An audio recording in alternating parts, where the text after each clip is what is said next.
Thanks for joining us for Beyond the Minute, where we take a deep dive into the weekly real estate numbers so you can better understand the current market and we can provide you the knowledge and insight you need to have the confidence to dominate this market and your next real estate transaction. Welcome to the Monday Morning Market Minute. Okay, single family inventory from South San Francisco to Redwood City right now, 204. That's down from 219, which was a 2019 peak. We had 31 homes come on the market and 37 homes go under contract, which is just under that 40 number we like to see week in and week out. Condominiums right now, 92 condominiums on the market. That's down from 94 of last week. We had 14 condominiums come on the market and 18 condominiums go into contract. That's a very healthy number. So total from South San Francisco to Redwood City, single family homes and condominiums inventory is 296.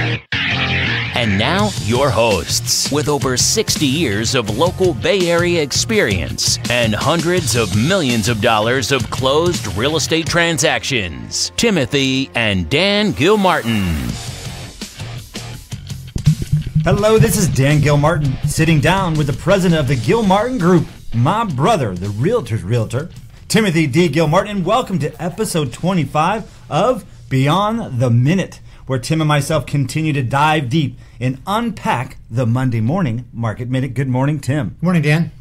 So here we are, the start of the second half of the year, and wouldn't you know it, after hitting a 2019 peak in inventory 2 weeks ago, last week inventory went down with a healthy amount of sales of 55 total homes going into contract while coming into a holiday week. Some more good news is we had 43 single-family homes go into contract, which is a healthy number. And the list price to sales price ratio was 103.5%, which is slightly down from last week. But the average days on market, 22. Not a bad number. I think some people, as you mentioned, some agents maybe not posting in the computer right away, which kind of... Yeah, last week I think I said 14 to 21 days is sort of the same time frame. I don't know if 22 days is outside of that. Is that the same time frame or not? Yeah. It's pretty close. Yeah, I would bet if you looked at that info closely, you'll find one or two properties that were on the market for quite some time that finally sold and closed, which means even the properties that haven't sold will sell. So here we are. We're July. We know that inventory tends to reach its peak in June and July, as we said more than once here on the show. And we hit a 2019 peak, then we went down, then we hit a new 2019 peak in inventory, then we go down last week. So what are your thoughts on the market, Tim? Well, that's a great question because, you know, over the 30 years that I've been tracking these numbers, I think I started back in 91. So how long is that? That's 10, 20, almost 30 years of time now that I've been tracking these numbers and that you've picked up on.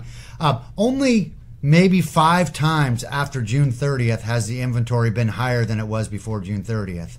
One time on June 15th, which was just like the market was a month late. This year the market's a month late, so I won't be totally surprised if we hit another peak in July before it wanes. But, I mean, the market's actually operating normal. We hit our peak in June. Now we have a holiday. People go out of town. Listings slow down now. So we don't get many listings, many people putting their home on the market starting on the 1st of July or the 4th of July holiday through really the end of August. People are traveling, people are doing all those different things now. So people are buying and closing escrow versus putting their home on the market, which is interesting for those who want to sell because now your competition is going to start to go down as the year goes on. So only 5 times has that happened about, and that's been when the market was changing. You know, after Labor Day, if the inventory exceeds June 15th, then we know something really different has happened. Okay, so we watch for that, and that's happened a few different times. It happened in at the 1999-2000 period of time, and then we had a burst, which was really weird. Yeah. And then it happened in 2007-8. You know, so it's happened a couple of different times like that when the market's changing. Otherwise, a standard normal market, as your market minute stated, we're in the midst of a healthy market where inventory goes down after the 1st of July. And yet, when you talk to other agents and other people's, you know, they kind of say things like, man, the market's really funky. Well, those are their feelings, right? And their feelings are based on the fact that they've gotten so used to the market being on fire. You know, I've been in the business for almost 38 years now. I've seen when homes did not sell at all. You want to call funky. That's called funky. When you can't get anything sold, it's not funky. It's terrible. When things are only selling for 103+% of ask price, That's not funky. That's great. Okay, so for those agents who've been around for only the last 5, 6, 7 years and have really only had to wake up and get a listing or have a buyer and get a deal done, yeah, it might be a little bit more difficult today than it was then, but I don't think it's as squishy as it was in January or February at the moment. I think it's stronger than that. We've certainly see some homes not really selling and literally down the street almost, I'm thinking of a particular neighborhood, almost very similar home all the way around gets multiple offers. Yeah, very interesting. You got all those different factors like a view of something versus not a view of something, the condition of the interior versus a remodelable home. You know what I'm saying? It's all about, then those factors come into play. Right now, most buyers are spending all the money they have to buy the home, which means they don't have money left over to put new surfaces in the house. And that's why our clients, mostly if we can help them make the decision, we put the new surfaces in before selling, because if it costs us $10,000, $20,000 to do that, we get an extra $100,000 for the cost. Sure. So 5 to 10 times return on surfaces is a big deal. Absolutely. Well, it's time for That Sold for What? And in today's episode, we actually have 2 homes for that segment. The first one is a home in San Bruno. I love San Bruno. You know that's my hot market right now. 3303 Agen Way in San Bruno. Came on the market June 13th. Sold in 5 days and closed escrow June 25th. Hello. Came on the market for $1,395,000. This is a 5-bedroom, 3.5 square foot home. 3.5 bath. How many square feet? 2,587. Big home. Okay. Up there. Sold. $1,700,000. Holy cow. So those are those new big homes built on that ridge, probably have views of the bay, if I recollect. By the way, that's like Aegean, like the Aegean Sea. When I was looking at Aegean upside down, so I apologize for that. But the Aegean, that's those new homes up there in the Pacific Heights by the college area. This is a great time to sell those homes of the year, right? Weather. from a weather perspective. But moreover, those are big homes. They're newer. How old is this house? This is... oh shoot, I was looking at the wrong information there. I don't see an age. I'm sure these are less than 10 years old. Yeah. I remember when they built the homes. Yeah. Fact of the matter is, that's amazing when they're selling for 20% over asking. I mean, that's better than 3% over asking, right? Or that's 120% list price to sale price ratio. So sure. Some of these homes, obviously priced right, gets tremendous action. If they'd have priced that home at $1.5 million, I bet you they wouldn't have got much more than $1.5 million, $1.6 million for it. Right. They Isn't really, that interesting? I mean, that was a super attractive listing price, something to take note of. Well, 2,600 feet for $1.3 million, 500 Where are you bucks going a to do foot. that? Everywhere else is $1,000 a foot. Yeah. Where are you going to do that for that type of home? So, second home is actually a home we talked about back in May. So which one did that sell for? So this is the 341 Valverde Drive in South San Francisco. You might recall on that episode, there was something like... I should have checked, but I think there was like 40 packets out. Right. Tons of energy. So we said that we were going to track this, and when it closed escrow, we were going to bring it out. So, the home came out on May 23rd, and it sold on May 29th. And 6 days means over asking. Right. 3 bedrooms, 1 bath, 1,660 square feet for 341 Valverde Drive in South San Francisco. List price was $898,000. Nice low $500 square foot ask price. Sales $1,239,000. So that was $339,000 or so, $340,000 over asking. Yeah. So that's like a 40% increase in price for 40 offers. Oh, 1% per offer on that one. Right? Yeah. I mean, how interesting. Or 1% per packet. Per packet. Probably had something like 10 or 12 offers, which means like 3% per offer. When the energy's like that, that's about how it works. 1% per packet or 2 or 3% per offer is how you kind of establish how to offer on the property.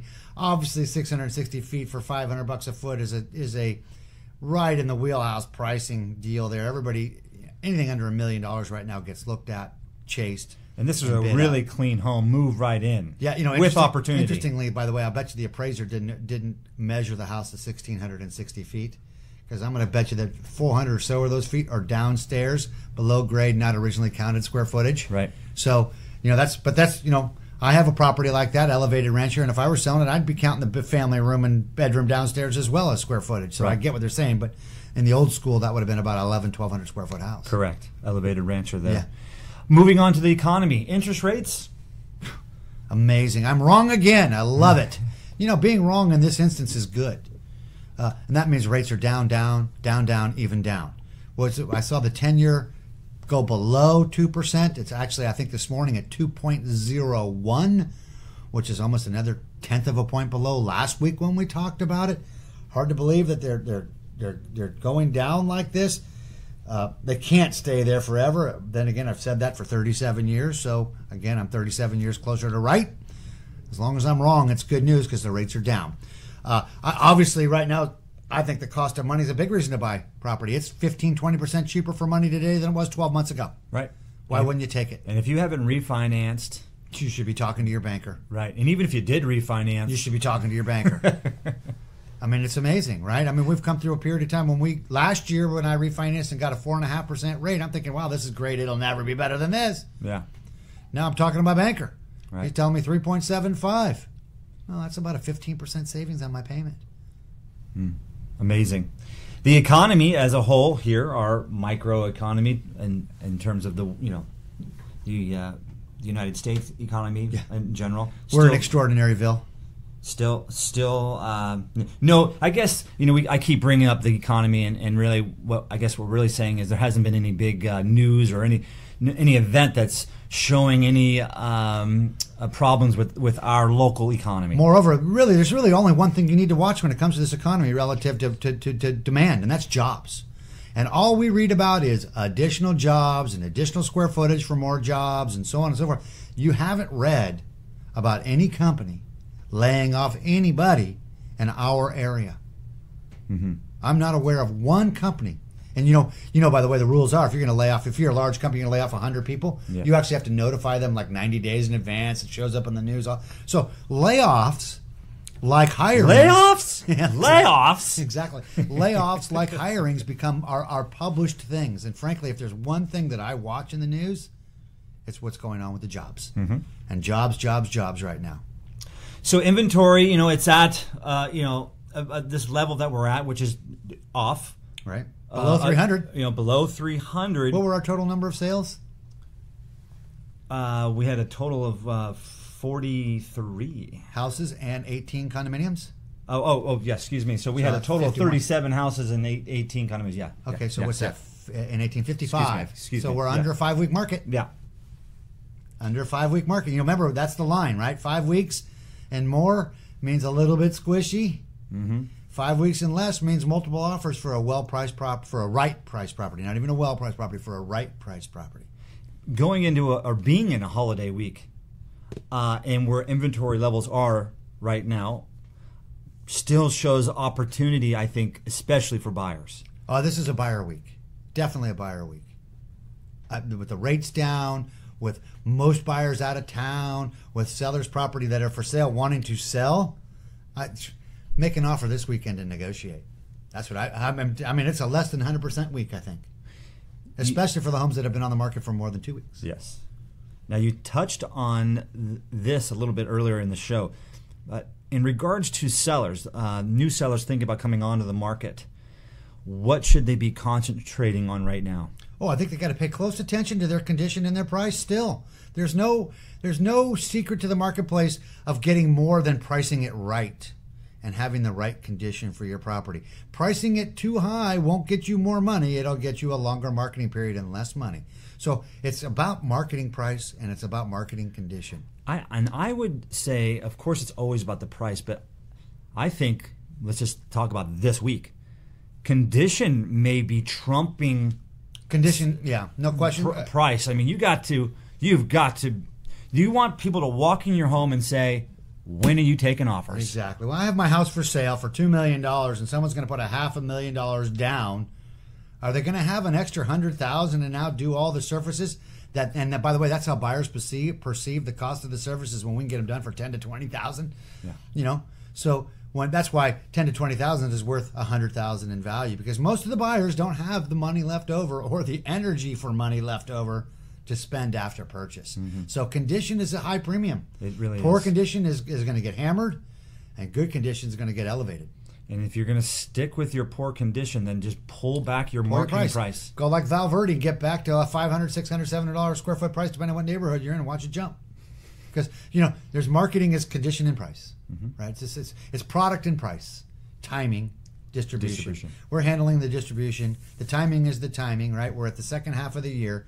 It's your product and the price we put on it that's going to make this thing work right. Right. And when done properly, we have a very efficient, very resilient distribution marketplace. Absolutely. The market is producing 104%, 103% return on price right now. Right. Any other questions you're getting? We were kind of getting toward the end. Any other comments? No, I'm hearing the same things you are. I'm not necessarily defending the market at the moment because I think it is more normalized type of marketplace, which people seem to call soft. They don't remember what soft really is. Go back to 2010. We can talk about soft. And last week we talked about the froth. Yes. So a little bit, exactly. Isn't that interesting how we just go back and forth on froth and soft? Right. Maybe that's the definition of squishy. Froth and soft. I don't know. We're trying to find the market ourselves. We do know all of our listings are selling. Everything we have a couple sitting there now over the last 2 weeks that we're going to find out over the next week. Like a couple days, really. Whether we have week on one, price and a couple correct days. or not. Yeah, absolutely. So obviously, we're hopeful. Mm-hmm. Okay, well, we're kind of running out of time here. Do you want to say to everybody, happy 4th of July? God bless this country. Absolutely. Happy 4th of July to everybody. Want to continue to be in the know about what's really going on with the Mid-Peninsula real estate market? Simply stay tuned to the weekly Monday morning Market Minute and Beyond the Minute to discover if the inventory has any dramatic shifts, if sales are staying on pace, or if there are any market events that could lead to change. Thank you again for listening, and if you have any questions, continue to reach out to Tim or myself, and keep going to our website. That's www.thegilmartins.com, and Tim's email is tim@thegilmartins.com. I'm dan@thegilmartins.com. Plus, when you decide to subscribe to the show on iTunes, Google Play Store, Stitcher, Spotify, or Pandora, you can feel comfortable. You won't miss out on the newest episodes. Also, it would be great if you could give us a 5-star review, which makes a big difference in spreading the word out to even more people. Have a great day, have a great holiday, and we'll speak with you next week. Thanks, Dan. Don't forget, by the way, I mentioned last week the second half of the year is the investors' half of the year. So we're really kind of targeting now at the moment, middle to end of August for our investor webinar. Get signed up so that you can be a part of that. That will be a lot of fun. Great. Talk to you next week.